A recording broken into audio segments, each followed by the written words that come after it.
요한계시록 17장 말씀입니다. 세상을 깔고 앉은 음녀가 등장하는 장인데 오늘 최후의 인질극이라는 제목을 가지고 말씀을 전하면 좋겠습니다. The last hostage instance of the human history. 오늘 이제 음녀가 등장을 하는데 기본적으로 음녀라는 것은 이제 프로스티튜, 그 성매매하는 여성을 가르칩니다. 그렇지만 이것은 뭐 어떤 그런 직업을 가진 여자만을 의미하는 게 아니라 이건 나쁜 여자의 상징인 것이죠. 그 인류의 배후에 있어서 악을 조장하는 그 상징으로 등장을 합니다. 여성분들이 기분 나쁠 수가 있어요. 여자라는 존재가 지금 성경을 마무리 짓는 시점에 가장 나쁜 더 그레이트 프로스티튜드가 나오니까 더 여자를 이렇게 나쁜 쪽으로 등장하는 것 같아서 기분이 나쁠 수가 있습니다. 그러나 이것은 상징이고 성경의 대칭 구조를 만들기 위해서 등장한 것입니다. 성경에 보면 이렇게 동시몬 구조, 수미상관 구조 혹은 대칭 구조가 나오는데 성경 안에도 이런 대칭 구조가 있을 뿐만 아니라 성경 전체에도 이런 대칭 구조가 나옵니다. 성경 맨 첫 번째 책은 창세기고 마지막 책은 요한계시록입니다.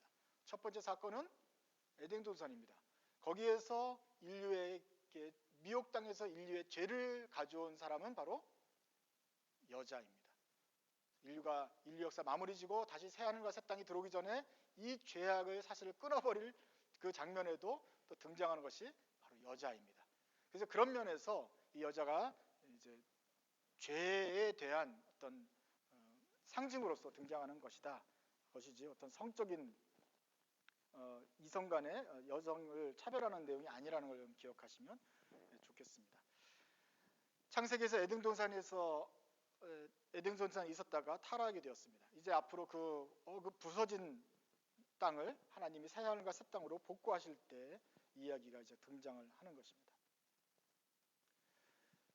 주님께서 새하늘과 새 땅을 만들기 전까지 이 세상을 음녀가 장악을 하고 있습니다. 음녀가 장악을 하면서 우리 의인들을 괴롭히고 있다. 음녀가 세상을 깔고 앉았습니다. 그리고 온 세상을 손아귀에 쥐는 권세를 가지고 있다. 2절 보십시오. 그 음녀는 모든 왕들도 미혹해서 땅의 임금들도 음녀와 더불어 미혹을 하고 음행합니다.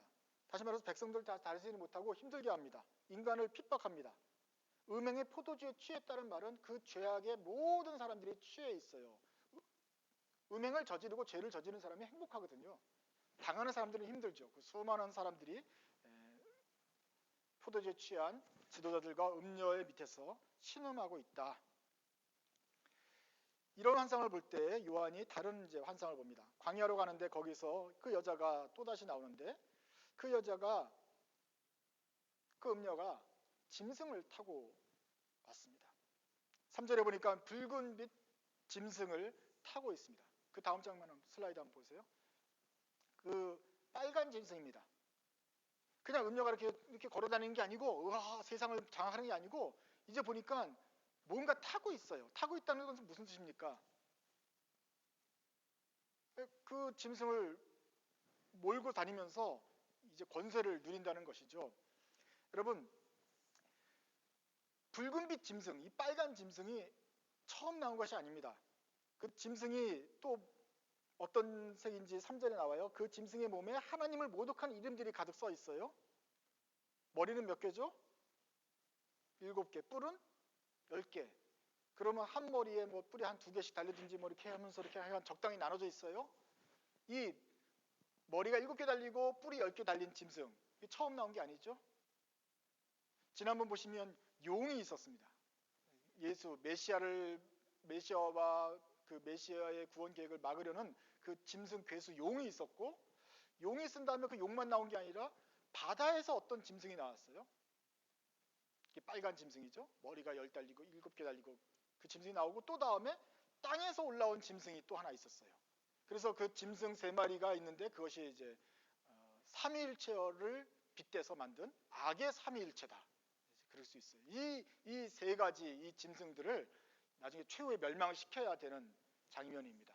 그런데 거기에 여자가 등장을 해요. 여자가 등장을 해서 이 빨간 가운데 있는 짐승을 타고 다니면서 악행을 저지르는 것이죠. 그걸 보면서 우리는 이 생각을 해요. 그러면 이 짐승이 무서운 줄 알았는데 이 짐승을 타고서 조종을 하는 거니까 누가 더 높은 악입니까? 그렇죠. 여자가 야 일로 가 그러면 얘가 따라가고 이렇게 하는데 그런 줄 알았는데 사실은 이 여자는 이 악한 짐승의 조종을 받아서 하수 역할하고 이제 괜히 자기가 날뛰는 그냥 하수인에 불과해요.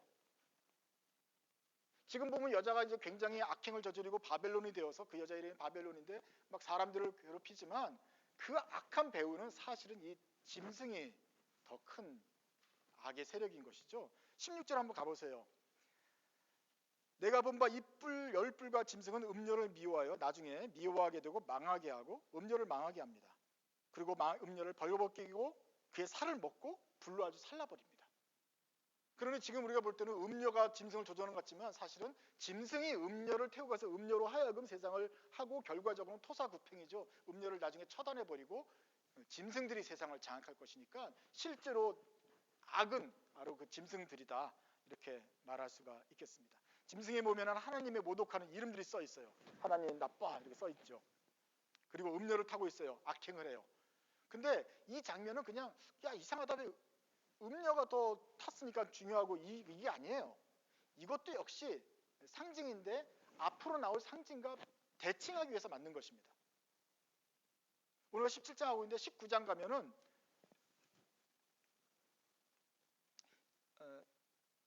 19장에 예수님이 나타나는데 예수님이 백마를 타고 나타납니다.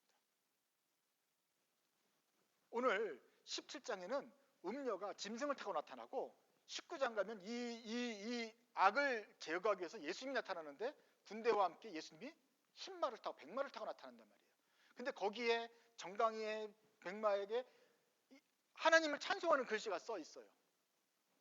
예수님, 백마, 어떤 짐승, 큰, 그 다음에 하나님을 찬송하는 글이 써 있고 여기는 여자, 짐승, 하나님을 모독하는 말이 써 있고 이것이 대칭이 돼서 싸운다 하는 것을 보여주기 위한 그 장면이 되겠습니다.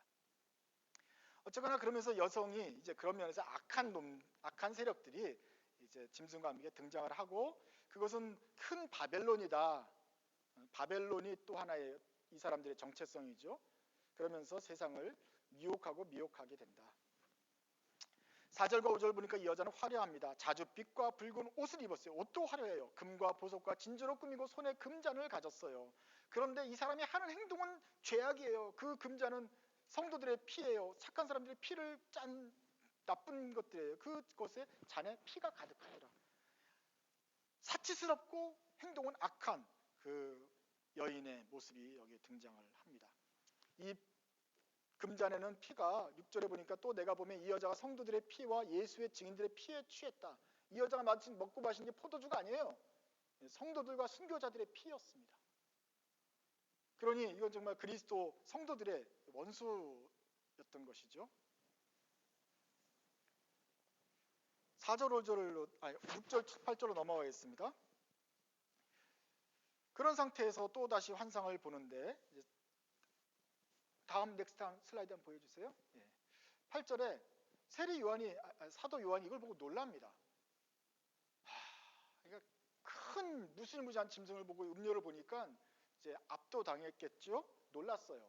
그래서 선사가 말합니다. 왜 놀라느냐? 놀라지 말라 그래요.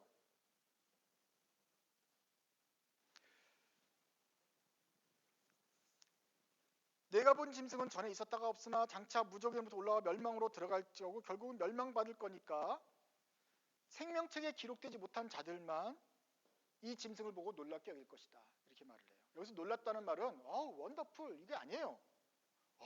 저런 하면서 마음이 그 하나님의 택함을 받지 못한 사람들은 어떻게 돼요?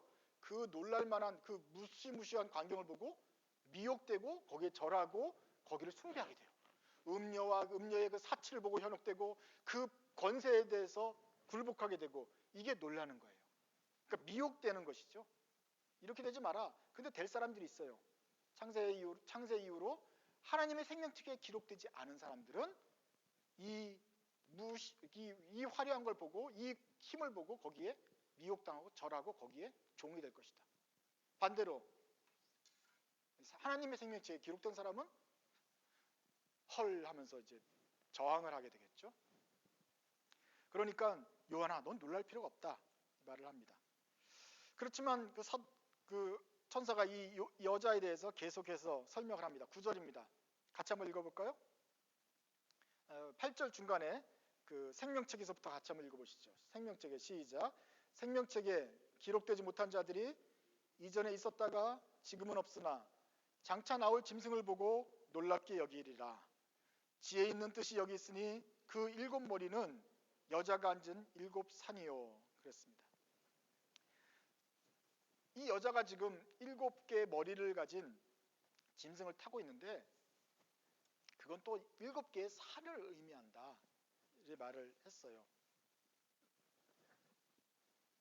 성경에 7개의 산을 가졌다라는 말이 별로 안 나오기 때문에 여기만 등장하기 때문에 사람들이 많은 고민을 했습니다. 7 산이 도대체 뭘까?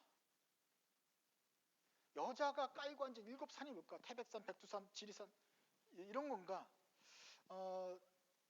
로마가 말이죠. 로마의 그 로마 시에 가면은 언덕이 7개가 있다 그래요. 거기서 이제 로마 제국이 형성됐으니까 로마에는 7개의 관악산, 남산에 7개의 언덕들이 있는데 그 언덕들을 깔고 앉은 제국, 바로 네로 황제와 그 우리를 기독교를 핍박하는 황제들이 있는 로마 제국 본산지가 바로 7 산인가? 그러니까 이 여자는 바로 지금 현재 우리를 핍박하는 로마 황제인가? 이렇게 고민을 했어요. 나중에는 또 로마 교황청이 로마에 있기 때문에 로마를 깔고 앉은 교황인가? 고민을 했어요. 어떤 사람은 이렇게 말합니다. 이거 7개의 산이라는 것은 어떤 큰 제국을 말한다. 로마 제국, 동로마 제국, 서로마 제국, 신성로마 제국, 합스부르크 제국, 대영 제국, 그다음에 소비에트 제국. 이렇게 소비에트라고 한 건 80년대, 90년대 유행을 했어요.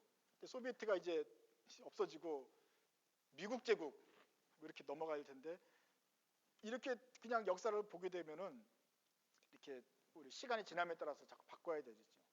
어떤 사람은 그렇게 해간 나라를 보기도 했어요. 그러나 최근에 또 등장하는 사람들은 이렇게 말합니다. 이것은 어떤 나라가 아니라 우리의 삶을 장악하는, 우리의 삶과 연관된 온 세상에 영향을 미치는 7가지 중요한 우리 삶의 영역이다. 우리 삶에 가장 영향을 미치는 정치 분야, 아주 높은 권세를 가지고 있죠. 그 다음에 재판과 같은 법률, 재판, 여기 또 한번 하면 우리의 삶을 딱 얽어맬 수가 있어요. 재판 분야. 경제가 있어요. 은행, 무슨 재정, 달러 해가지고 경제 분야는 또 우리를 또 다른 측면에서 얽어매고 우리를 핍박할 수가 있습니다. 문화, 이 문화는 굉장히 좋은 것 같지만 사실은 우리 K-팝이든 어떤 거든지 문화가 우리의 삶을 아주 장악을 합니다. 교육도 마찬가지입니다. 교육 시스템이 어떻게 교육시키는지에 따라서 우리를 생각을 바꿔놓을 수도 있고 하기 때문에 교육 시스템도 세상을 장악하는 도구로 사탄이 쓸 수 있다.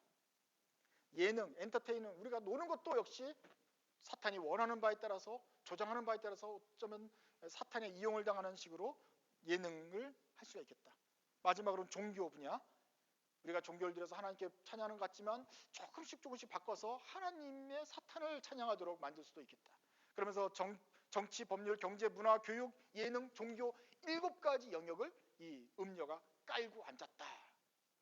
이렇게 말을 해요.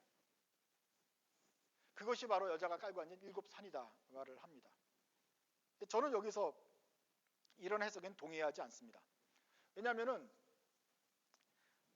이런 해석을 하면은 그러다면 어떻게 나가냐면은 자, 정치, 경제, 사회, 문화 다 세상이 장악하고 있습니다, 여러분.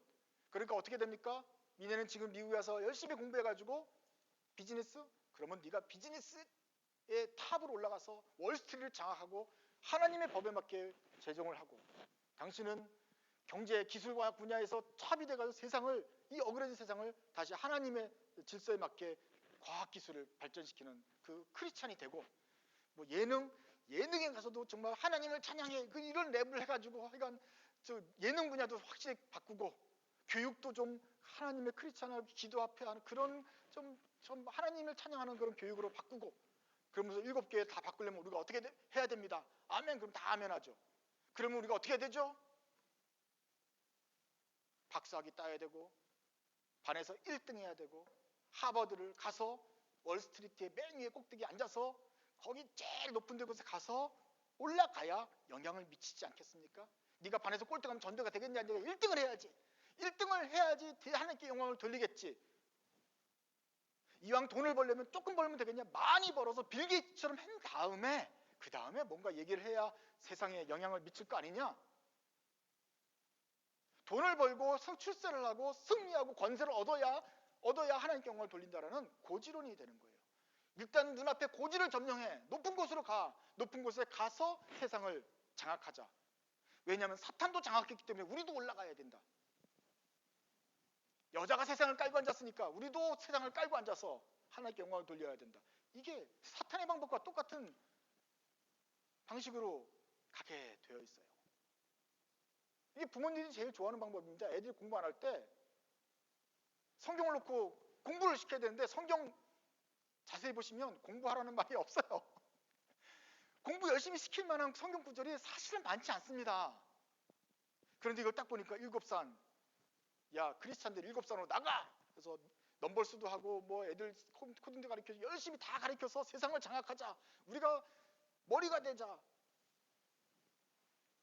그러니까 고지를 점령하자. 높은 곳으로 가자. 출세하자는 쪽으로 하니까 엄마들은 애들한테 이런 말 하기가 좋겠죠. 공부해라 라고 하는데 여기가 좋겠는데 결과적으로 이것은 그리스도께서 이 땅에 우리를 사랑하셔서 내려오신 것, 우리를 너무나 사랑하셔서 목숨까지 내어버리시고 무덤까지 내려가신 그 성육신의 생각하고 배치가 됩니다. 우리도 올라가자. 우리도 저 산을 올라가자 한다면 안 되는 것이죠. 그런데 소위 말하는 기독교 지도자라는 사람들조차도 뭐 이런 거 꿈을 꿨다고 해가지고 우리가 세상의 7가지 영역에 나아가서 장악을 해야 된다. 이런 식으로 세상을 현혹하고 있습니다. 여러분 그것은 잘못된 것입니다. 여자가 앉은 7산에 대한 어떤 성경적인 그 근거 해석이 없어요. 그렇게 연결되는 것이 아닙니다. 어쨌거나 공부 열심히 해서 출세하라는 성경 구절이 아니라는 것을 여러분 좀 아시면 좋겠습니다.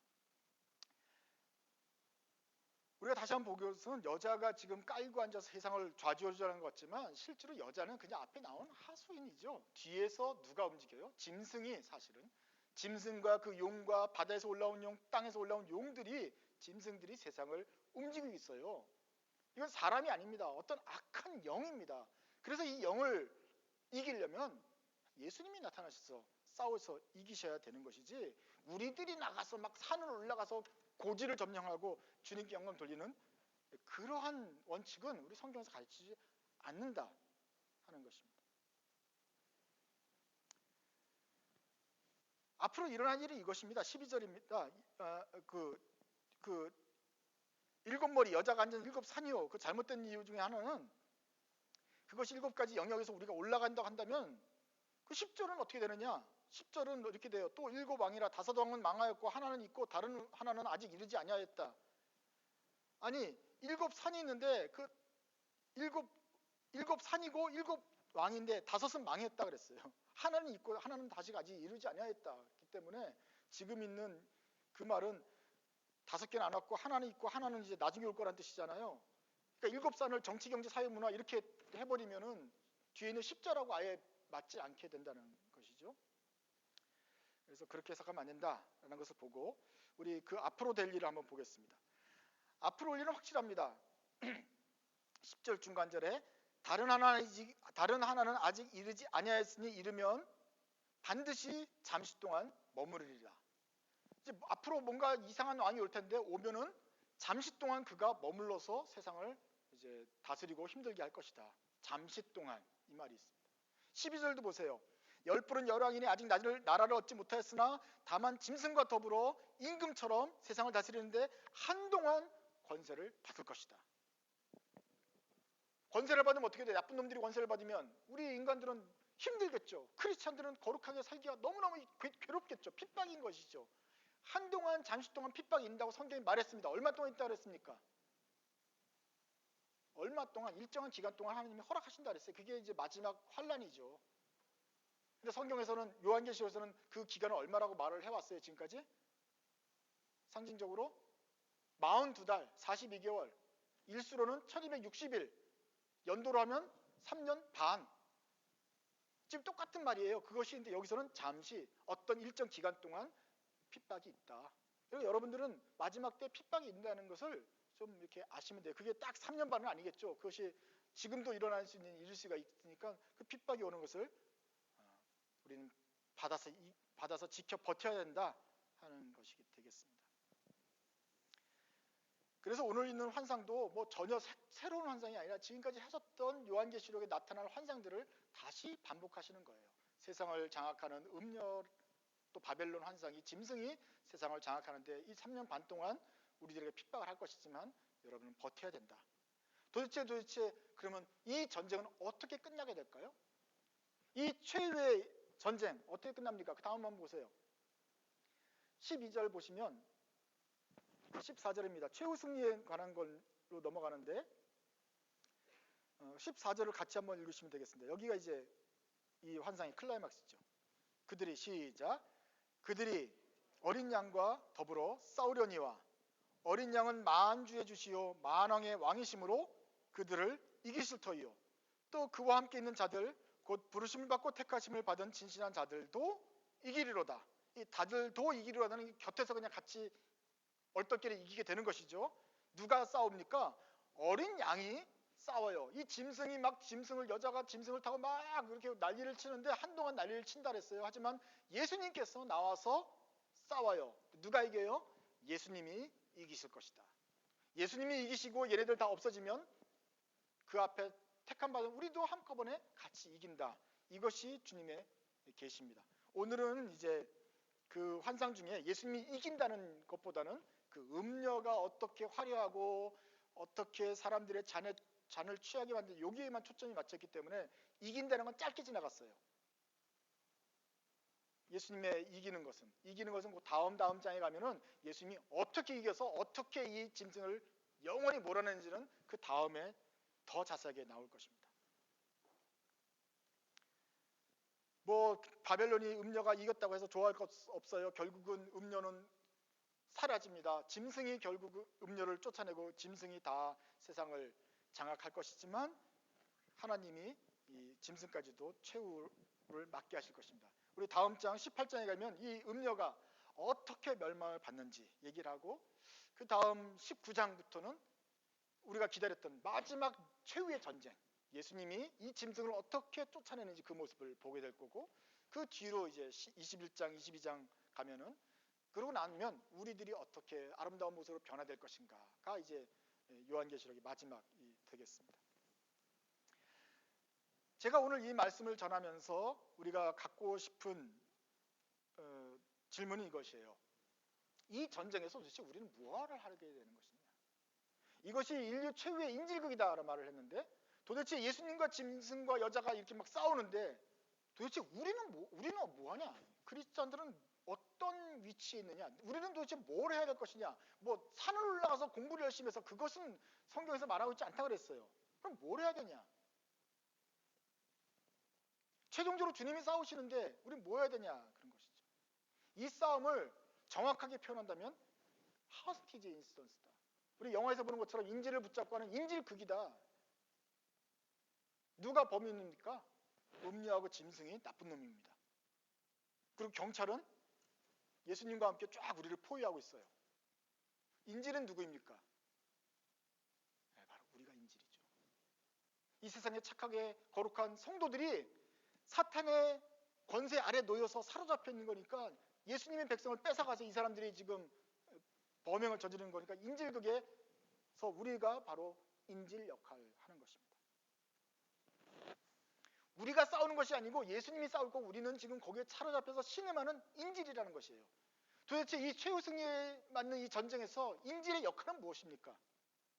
도대체 하나님은 우리 인질 같은 이 착하고 순진하고 그러나 힘은 없는 그리스도의 백성들에게 뭘 요구하고 계실까요? 아니 도대체 인질극 영화에서 인질은 뭐 하든가요? 뭘 해야 좋은 인질이 됩니까? 죽지 말고 살아 있어야죠.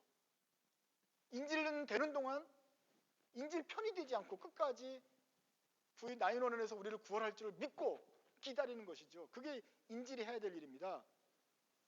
베드로서 5장 8절에 이렇게 돼 있어요. 근신하라 깨어라.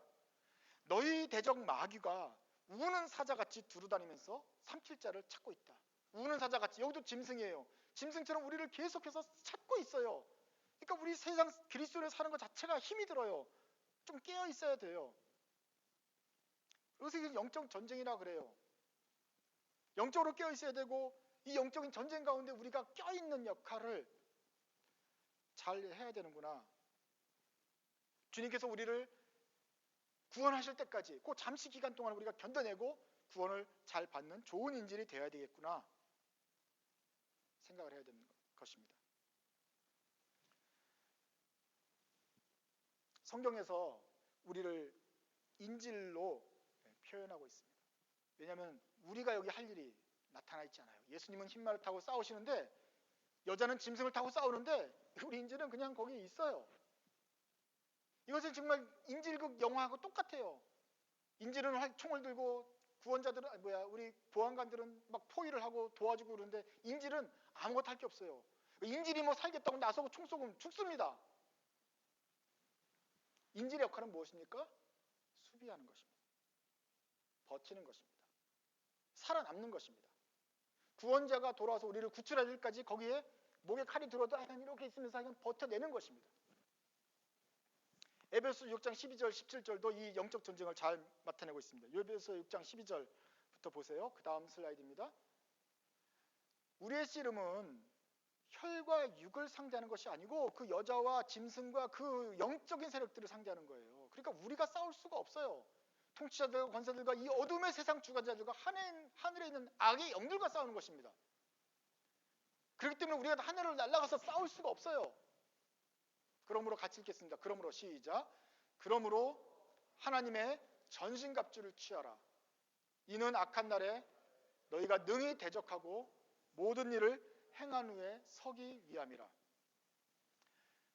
그러므로 나가서 고지를 점령하라고 하지 않았단 말이에요. 여자보다 더 높은 위치로 가야지 이기지 않겠냐 이렇게 말하지 않았다고요.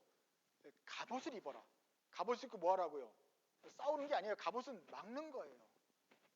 불화살이 계속 공격을 하니까 막기 위해서 갑옷을 입는 거예요. 악한 날에 하나님께서 계획하는 그 잠시 그 날이 있잖아요. 악한 날에 너희가 능히 대적하고 모든 일을 다 끝난 다음에 하나님 앞에서 제가 여기 있습니다. 살아남았습니다. 그 믿음을 지켰습니다라고 서기 위해서는 전신갑주를 입고 버텨라는 거죠. 근데 거기에 사람들이 잘못 생각합니다. 대적하는 것에 대해서 잘못 생각합니다. 이는 너희가 악한 날에 너희가 능히 대적하고 여자를 막 찔러서 막 이렇게 대적을 해가지고 막 총도 쏘고 이게 인질이 하는 역할이 아니죠. 이 대적이라는 말은 나가서 직접 싸우라는 뜻이 아니고 공부를 열심히 해서 이 세상을 정복하라는 뜻이 아니고 어게인스트 하라는 뜻입니다. 여자가 나타나서 짐승이 야 우리한테 저래 우리한테 미혹돼 할 때 싫어. 우리 하나님 그렇게 가르치지 않았어 하고 거부하는 것입니다. 세상에서 사람들 너네끼리 미워해 할 때 아니야 우리는 사랑하라고 그랬으니까 우리는 사랑할 거야. 우리는 차별하지 않겠어. 내 믿음 지키겠어 라고 세상에 시킴들 하지 않고 반대하는 게 어게인스트 하는 겁니다. 그러니까 더 욕을 먹겠죠. 하지만 이 어게인스트 하는 거예요. 소심한 저항. 너무나도 큰 세력이 우리를 할 때 거기에 절하지 않겠다고 이렇게 버티고 서는 것이죠. 나가서 싸우는 게 아니라 갑옷을 입고 방어하는 거예요. 이렇게 하면 세상에서 미움을 받겠지만 그 잠시 날이 끝난 다음에는 반드시 구조되고 와서 우리를 구출할 때 우리가 그때 믿음으로 당당하게 서게 될 것이다.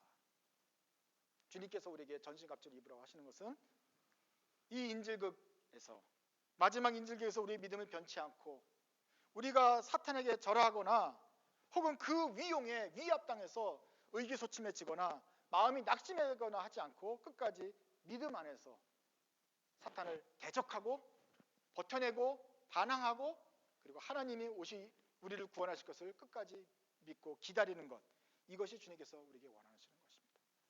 우리가 나가서 세상을 정복하라고 말씀하지 않으셨습니다. 그것은 주님께서 하실 것입니다.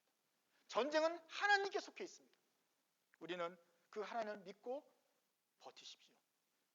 인질이지만 신실하게 끝까지 대적하고 사탄의 말을 듣지 않는 까다로운 인질이 되십시오. 그럴 때 하나님께서 기쁜 마음으로 우리를 구원해 주실 것입니다. 그런즉 서서 진리로 너희 허리띠를 띠고 의의 가슴 그 방탄조끼를 입고 평안의 복음의 신을 신고 모든 것의 믿음의 방패를 가지고 구원의 투구와 성령의 검 하나님 말씀을 가져라. 이것들을 완전히 전신갑주를 입으면서 하나님 사탄이 공격할 때 우리 것을 막아가면서 믿음을 막아가면서 지켜라. 이것이 주님께서 우리에게 명하시는 일입니다. 그러면서 우리가 믿음과 말과 행동으로 이웃에게 복음을 전하면서 하나님의 높은 덕을 선전할 때 주님께서 때가 이르면 우리를 구원하시고 그의 나라로 부르실 것입니다. 우리가 사는 세상은 만만하지 않습니다. 음녀가 장악하고 있습니다. 음녀 자체가 잔인하지만 그것보다 더 무서운 것은 음녀가 뒤에 타고 있는 배후 세력, 악한 짐승의 세력이 또 무시무시하기 때문에 쉽지 않습니다. 우리를 핍박하고 노립니다. 우는 사자처럼 우리를 잡으려고 쫓아다닙니다. 그래서 이 상황에서 우리가 할 수 있는 것은 깨어 있어야 되는 것이고 대적하는 방어 자세입니다. 믿음의 방패를 가지고 버티다 보면 주님께서 우리를 구원하실 것입니다. 많은 사람들이 이 에베소 6장을 가지고도 고민을 했어요. 어떻게 싸울 것인가? 방패를 쓰고 말씀의 검을 가지고 그렇지 이건 유일하게 공격용 무기니까 말씀의 검으로 사탄을 물리쳐야겠다 그러는데 예수님도 말씀을 가지고 사탄을 물리쳤지만 말씀으로 찔러서 물리친 게 아니죠. 돌이 떡덩이가 되게 해라. 사람이 떡으로 살 것이 아니다. 떡으로만 살 것이 아니다. 말씀으로 칼로 방어를 하셨죠. 네가 뛰어내려 봐라. 하나님을 시험하지 마라.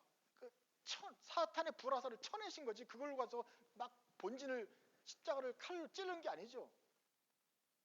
예수님이 말씀이 있었지만 그 말씀을 가지고 사탄을 싸운 게 아니라 예수님이 그 행동으로 십자가에 달리심으로써 무덤에 친히 내려가심으로써 죽으심으로써 부활하심으로써 사탄의 세력을 괴멸을 하셨던 거예요. 그래서 우리에게 주어진 전신갑주를 가지고 사탄을 이기자, 사탄보다 더 높이 가자라고 적용할 것이 아니라 다시 한번 우리를 구원하실 주님을 기다리고 신뢰하는 우리가 되면 좋겠다. 대신 주님께서 우리에게 명령하신 것이 있습니다. 믿음을 지키고 한 걸음 한 걸음씩 내가 있는 천성을 향해 나아와라. 좁은 문으로 들어가라. 좁은 문으로 들어가서 저 천성을 향하여 한 걸음 한 걸음 믿음의 발길을 내걸으면서 꾸준하게 가는 것입니다. 마귀가 있고 짐승이 있어도 무서워도 하여간 그냥 갈 길을 가는 것, 이것이 주님께서 우리에게 명하신 것입니다. 마귀 권세 두려워하지 않고 담대하게 믿음으로 걸어가는 것, 믿음으로 버텨내며 사탄과 대적하는 것, 맞서는 것이 바로 우리에게 해야 할 일입니다. 오늘 요한계시록 17장의 음녀와 세상을 마주보지만